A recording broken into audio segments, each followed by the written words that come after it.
40 साल बाद भी सवाल बरकरार। नमस्कार, आज एमपी डिबेट में हम बात करेंगे 40 साल बाद भी सवाल बरकरार है। वो इसलिए कि 2-3 दिसंबर 1984 की वो काली रात जब मध्य प्रदेश के भोपाल में एक बेहद दर्दनाक हादसा हुआ। इस रात ने भोपाल के हजारों लोगों की जिंदगी में अंधकार भर दिया। ये दिन मानव इतिहास की सबसे दर्दनाक औद्योगिक त्रासदियों में से एक बन गया। यूनियन कार्बाइड इंडिया लिमिटेड के कारखाने से निकलने वाली जहरीली गैस के रिसाव ने पूरे शहर को मौत और तबाही की चपेट में ले लिया। हादसे में 5000 से ज्यादा लोग मारे गए और 5 लाख से ज्यादा लोग प्रभावित हुए। भोपाल गैस त्रासदी को 40 साल पूरे हो गए, लेकिन भोपाल समेत पूरा देश इस हादसे को नहीं भूल पाया है। यूनियन कार्बाइड का ये कारखाना कीटनाशकों के उत्पादन के लिए मिथाइल आइसोसाइनेट नामक रसायन का इस्तेमाल करता था। सुरक्षा मानकों की अनदेखी और रखरखाव में लापरवाही के चलते टैंक से बड़ी मात्रा में एमआईसी गैस का रिसाव हो गया था। ये जहरीली गैस हवा के जरिए घनी आबादी वाले इलाकों में फैल गई। बेहद जहरीली गैस के संपर्क में आते ही लोगों को सांस लेने में दिक्कत, जलन, अंधापन और फेफड़ों की समस्या होने लगी।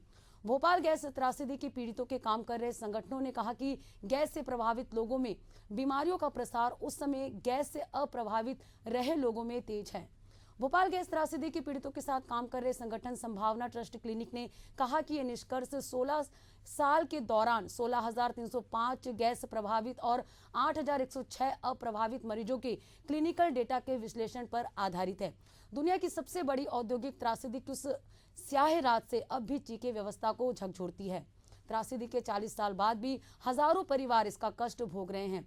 इस त्रासदी के इतने साल बाद भी कई ज्वलंत सवाल भी खड़े हुए हैं। इस भीषण त्रासदी पर सरकारों की लापरवाही भी अमानवीयता से कम नहीं है। यूनियन कार्बाइड गैस त्रासदी को सरकारों ने केवल मुआवजे तक ही समेट दिया है। मजबूर, अशक्त, कभी इलाज के लिए तो कभी राशन के लिए कतारों में ही खड़े रह गए। दुनिया की सबसे बड़ी औद्योगिक त्रासदी की बात सरकारों ने ठोस कदम ही नहीं उठाए गए। 40 साल बाद भी हजारों परिवार गैस कांड का दंश झेल रहे हैं। भोपाल गैस त्रासदी के मुद्दे पर ही आज हम चर्चा करेंगे, लेकिन उससे पहले देखते हैं राजनेताओं की ये प्रतिक्रियाएं। हम सबने उन गैस पीड़ितों को श्रद्धांजलि दी जो 2 दिसंबर और 3 दिसंबर 1984 की दरमियानी रात विश्व की सबसे बड़ी औद्योगिक त्रासदी के कारण मौत के आगोश में सो गए थे। आज महामहिम राज्यपाल जी के उपस्थिति में आज श्रद्धांजलि के माध्यम से जो हमारे बीच नहीं रहे, प्रभु उनको श्री चरणों में जगह दे। उस परिवार के बच्चों को, पारिवारिक लोगों को ये कष्ट जो कैसे वो सहन कर रहे हैं, प्रभु इसकी क्षमता प्रदान करे। दुनिया में भविष्य में ऐसी दुर्घटनाएं कभी ना हो। पूरे विश्व की सबसे भयंकर त्रासदी में एक त्रासदी भोपाल गैस त्रासदी रही है और कहीं न कहीं बड़ा इस बात का दुख है कि आज भी गैस पीड़ित अपने न्याय के लिए तरस रहे हैं, अपने इलाज के लिए तरस। 20 सालों से ज़्यादा सरकार को हो गया और जब ये विपक्ष में थे तो बड़ी बड़ी बातें करते थे, बड़े बड़े सवाल उठाते थे, लेकिन सत्ता में आने के बाद जो ये सवाल उठाते थे उनका उत्तर नहीं दे पाया, उसका कार्य नहीं कर पाए। आज 3 किलोमीटर आगे तक भूजल खराब हो गया है और ये जो कचरा जो डिस्पोज होना चाहिए वो आज तक डिस्पोज नहीं किया। तो भोपाल त्रासदी का दंश अभी भी बरकरार है, वो समस्या का निदान अभी भी नहीं हो पाया है। 40 साल बाद भी वो सवाल बरकरार है। इस पर हम खास चर्चा करेंगे और हमारे साथ खास मेहमान भी मौजूद हैं। बीजेपी से राज्यपाल सिंह सिसोदिया जी, आपका बहुत बहुत स्वागत है। वहीं कांग्रेस से अंबिका शर्मा जी, आपका भी बहुत बहुत स्वागत है। हमारे साथ रचना ढिंगरा जी भी हैं। रचना जी, आपका भी बहुत बहुत स्वागत है।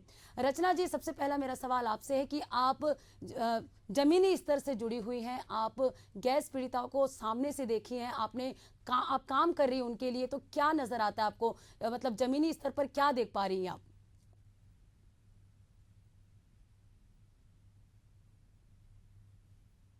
ना तो लोगों को सही इलाज मिल पाया है, ना उनका सही पुनर्वास हो पाया है, ना उन्हें सही मुआवजा मिल पाया है और तो और उनकी दूसरी पीढ़ी में जो समस्याएं आ रही है उससे भी कोई बात नहीं हो रही है। और भोपाल शहर बेशक कहने को नंबर 2 क्लीन सिटी हो, पर शहर के बीचों बीच एक पर्यावरणीय हादसा घट रहा है जहाँ पर हजारों टन जहरीला कचरा पड़ा है और 42 बच्चियों का ज्यादा पानी जहरीला हो गया है और बच्चे जन्मजात विकृतियों से पैदा हो रहे हैं और इस कत्लेआम के लिए जिम्मेदार एक भी कंपनी, एक भी अधिकारी, एक भी जज के लिए जेल नहीं गया है। और इसकी जो वजह है, जो आज दोनों पार्टी ने यहाँ पर राज किया है, इनरिस्पेक्टिव ऑफ पार्टी इन पावर, इन लोग हमेशा से ये रहा है, चाहे वो भाजपा रही, चाहे वो कांग्रेस रही हो, जब वो सत्ता में आते हैं कंपनी के सामने नतमस्तक हो जाते हैं और पीड़ितों की अनदेखी और लापरवाही करते हैं, क्योंकि और कोई कारण नहीं है कि इस भोपाल जैसे मुद्दे को इंसाफ 40 साल बाद भी ना 40 साल बाद भी ना मिले। जी बिल्कुल, तो अभी भी 40 साल बाद भी वो समस्या का निपटारा अभी तक नहीं हो पाया है। हमारे साथ बीजेपी प्रवक्ता राजपाल सिंह सिसोदिया जी हैं। जैसे कि आपने रचना जी की बातें सुनी कि समस्या का निदान अभी भी नहीं हुआ है, तो आपकी सरकार 20 सालों से काबिज है, सत्ता पक्ष में आप, तो आप क्या कर रहे हैं गैस पीड़िता लोगों के लिए पुनरुत्थान के लिए, क्या काम कर रही है आपकी सरकार? देखिए, मध्य प्रदेश में भारतीय जनता पार्टी की सरकार ने और केंद्र की सरकार ने दोनों ने मिलकर मध्य प्रदेश के इस गैस पीड़ितों के लिए कई सारी स्वास्थ्य संबंधी योजनाओं के माध्यम से और तमाम तरह की जो हितकारी योजनाओं के माध्यम से उनको आंसू पोंछने का काम हमने किया है और लगातार कर रहे हैं।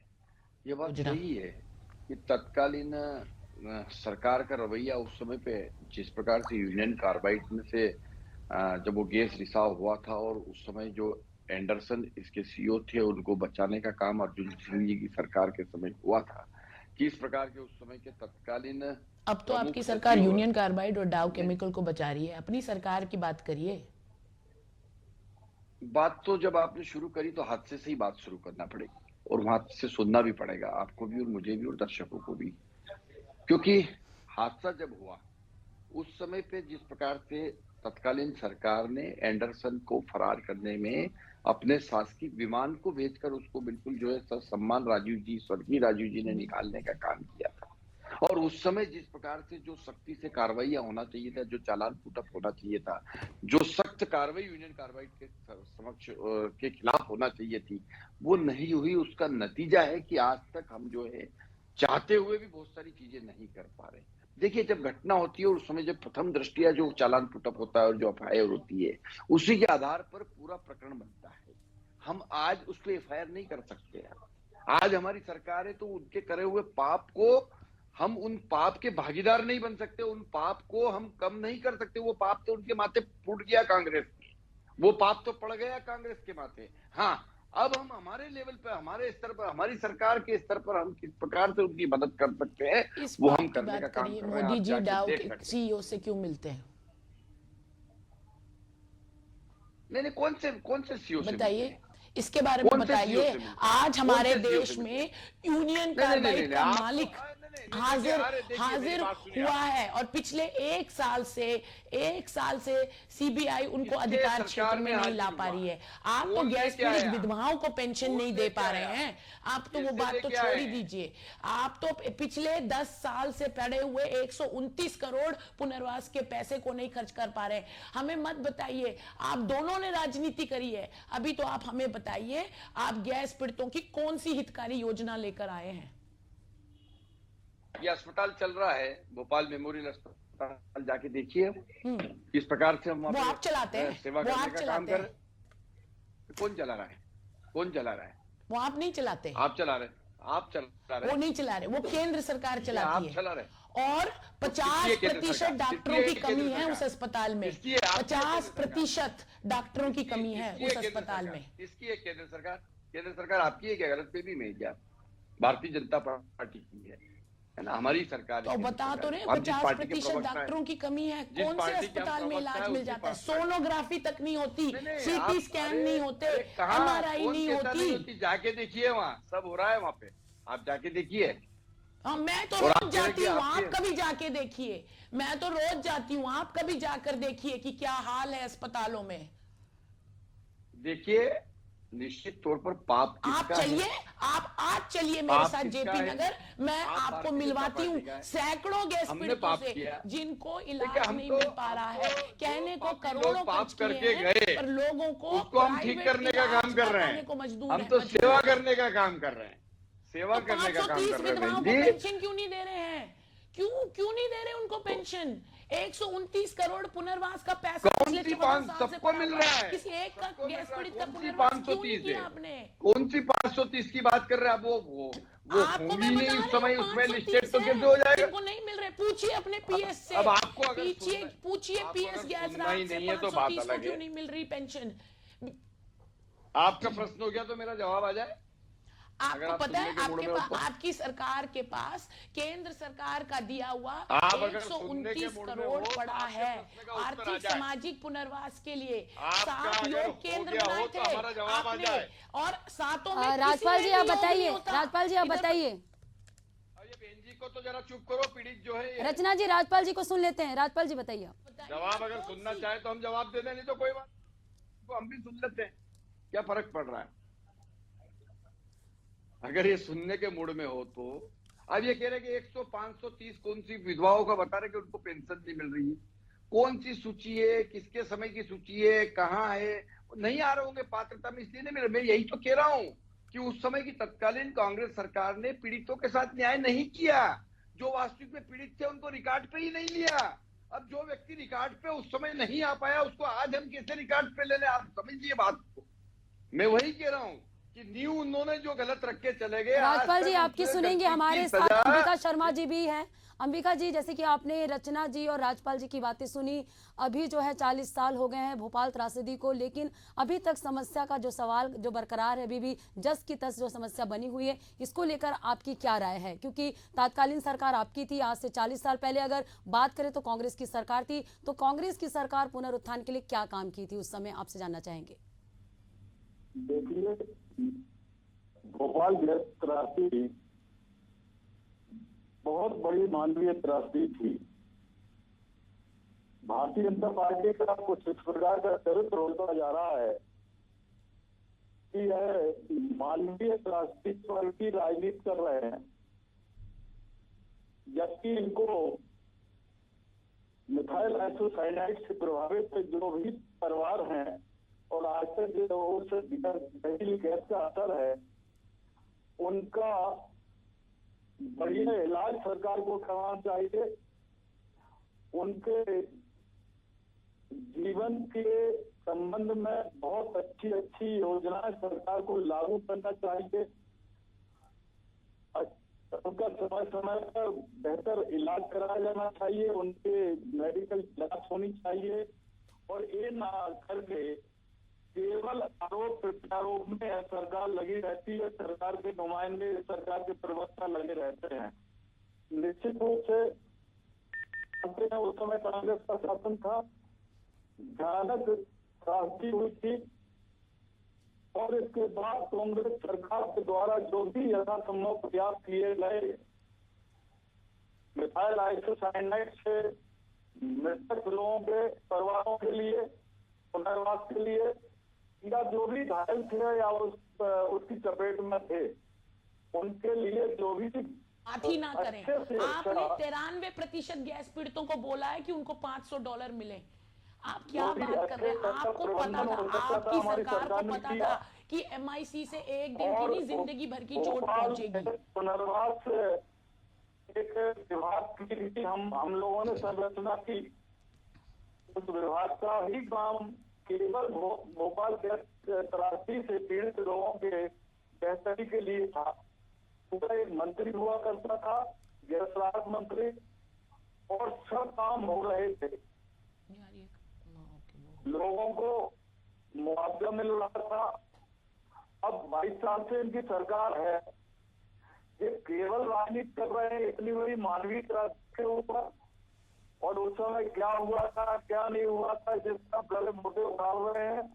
इनकी नैतिकता है, इनकी डबल इंजन की सरकार है कि आज भी अगर उस गैस का प्रभाव लोगों के ऊपर है तो उस प्रभाव को कैसे दूर किया जाए, आने वाली पीढ़ियों को कैसे सुरक्षित रखा जाए, अंबिका जी, आप विपक्ष में है तो कभी आपने इन समस्याओं को लेकर आवाज उठाई, क्योंकि आपके सभी नेता राजधानी भोपाल में है, तो कभी आपने सदन में इस मुद्दे को उठाया, कभी आपने इस जनता की समस्या को सामने लाया है? देखिए, आज तो ये सक्षम है, इनकी डबल इंजन की सरकार है। ये लोग अपने ऐसो आराम पर कर ले रहे हैं, ऐसो आराम पूरे कर रहे हैं। इनमें ये भी नैतिकता होना चाहिए, अगर इन भोपाल गैस त्रासदी से पीड़ित परिवारों के लिए भी इनको कर लेना पड़े, लेना चाहिए, इनकी नैतिकता है और उनका पुनर्वास करना चाहिए। लेकिन ये लोग ये नहीं करेंगे, ये लोग केवल आरोप प्रत्यारोप करेंगे कि उस समय सरकार की विफलता थी, सरकार ने ये किया था, सरकार ने क्या किया था। एक हादसा था, एक गंभीर लापरवाही थी जिस वजह से मानसिक त्रासदी हुई। उसके बाद जो भी न्यायिक प्रक्रिया होती थी, जो भी कानून प्रक्रिया होती थी, वो सारी की सारी अप्लाई की गई और शासन और प्रशासन के द्वारा जो भी मदद की जा सकती थी उससे बढ़ चढ़कर मदद की गई। इससे ज्यादा और कांग्रेस सरकार क्या कर सकती थी। आज आपकी नैतिक जिम्मेदारी है, आप 22 साल की सरकार में है, तो आपको उनकी बेहतरी के लिए, उनके बेहतर जीवन के लिए आपको प्रयास किए जाना चाहिए। आप इससे भाग क्यों रहे? राजपाल जी, जैसे कि अंबिका जी ने कहा, तो आपकी क्या राय है इसको लेकर?